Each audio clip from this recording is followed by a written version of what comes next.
এখন শুধু বাংলাদেশ নয়, ভারত বয়কটের ডাক দিয়েছে পুরো মুসলিম বিশ্ব। জানাবো এ বিষয়ে বিস্তারিত, সুতরাং ভিডিওটিতে লাইক দিয়ে চ্যানেলটি সাবস্ক্রাইব করে রাখুন। ভারত ও পাকিস্তানের মধ্যে দীর্ঘদিনের শত্রুতার ইতিহাস রয়েছে এবং সম্প্রতি বাংলাদেশের সাথে সম্পর্কেও উত্তেজনা দেখা দিয়েছে।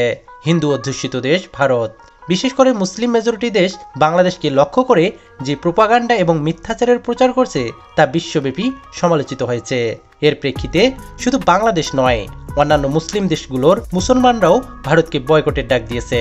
বিশেষ করে সংযুক্ত আরব আমিরাতে ভারতীয়দের ভিসা বাতিলের প্রবণতা বেড়ে গেছে। দেশটির সরকার ভারতীয়দের পর্যটক ভিসা বাতিলের একটি হিড়িক শুরু করেছে। 10 ডিসেম্বর ভারতের গণমাধ্যম টাইমস অফ ইন্ডিয়া এক প্রতিবেদনে এ তথ্য প্রকাশ করেছে। প্রতিবেদনে বলা হয়েছে, অতীতে সংযুক্ত আরব আমিরাতে ভারত থেকে ভিসা আবেদন করার পর প্রায় 99% মানুষ ভিসা পেতেন। তবে সম্প্রতি আমিরাত সরকারের নতুন নীতি কার্যকর হওয়ায় ভিসা বাতিলের হার ব্যাপকভাবে বৃদ্ধি পেয়েছে। এই পরিবর্তনের কারণে ভারতীয় পর্যটকরা হতাশ ও আর্থিক ক্ষতির সম্মুখীন হচ্ছেন। নতুন নীতির আওতায় যারা আমিরাতে পর্যটন করতে যাবেন তাদেরকে আরও কঠোর নিয়মের মধ্যে দিয়ে যেতে হবে। এখন থেকে পর্যটকদের হোটেল বুকিং এবং বিমানের টিকিটের কপি জমা দেওয়া বাধ্যতামূলক করা হয়েছে।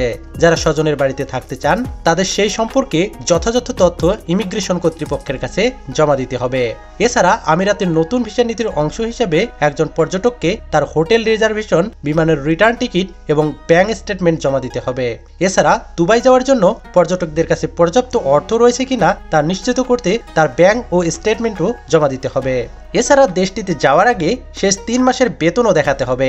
এই নতুন নিয়মে ভারতীয় পর্যটকদের জন্য ভিসা প্রক্রিয়া আরো কঠিন হয়ে পড়েছে এবং তারা আর্থিক ক্ষতির মুখোমুখি হচ্ছেন।